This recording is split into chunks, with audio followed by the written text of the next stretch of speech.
melihat ke belakang, Presiden Joko Widodo menjanjikan menyambungkan jalan tol mulai dari Merak di Banten hingga Banyuwangi di Jawa Timur.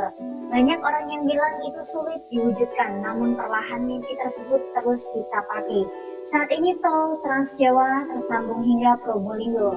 Tak heran apabila optimisme pun mencuat, sebab kini tinggal menuntaskan potongan kecil di ujung timur Pulau Jawa saja, yakni tol Probolinggo Banyuwangi Probowangi yang tengah dikerjakan tahap 1 hingga Besuki dan diteruskan tahap 2 setelahnya dari Besuki hingga Banyuwangi. Meski begitu, membangun jalan yang membelah bumi Belambangan Raya tak semudah membalikan telapak tangan. PT JPB yang ditugasi membangun jalan tol itu akan menghadapi banyak tantangan. Bergerak ke timur selepas desa Dinor di Kecamatan Paiton, Probolinggo, tim konstruksi akan dihadang kaki Gunung Iyang Argopuro di samping kompleks PLTU Paiton. Kawasan tersebut hanyalah tebing yang bertemu lautan. Kemudian dilakukan ekskavasi secukupnya untuk menyediakan ruang bagi instalasi PLTU dan Jalan Nasional Surabaya-Banyuwangi. Selebihnya adalah hutan lebat dan perbukitan cadas. Membangun jalan tol melewati pegunungan memang bukan hal baru bagi jasa marga maupun para kontraktor karya. Namun metode pembangunan harus dipilih secara hati-hati. Tidak boleh menggunakan dinamit karena berdekatan dengan instalasi vital bisa membahayakan kelistrikan seluruh Jawa dan Bali.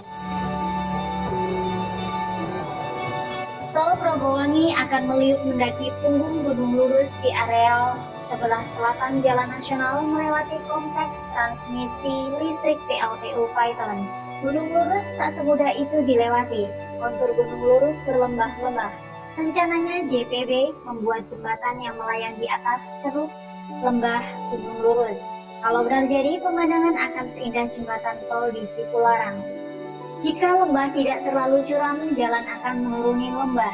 Jika dianggap terlalu curam, akan dibangun jembatan layang. Bukan hanya itu, di punggung Gunung Lurus dekat gerbang perbatasan Kabupaten Probolinggo dan Situbondo bakal dibangun rest area yang berdiri di ketinggian. Dari rest area tersebut, pengguna jalan tol bisa mendapatkan pemandangan laut Selat Madura.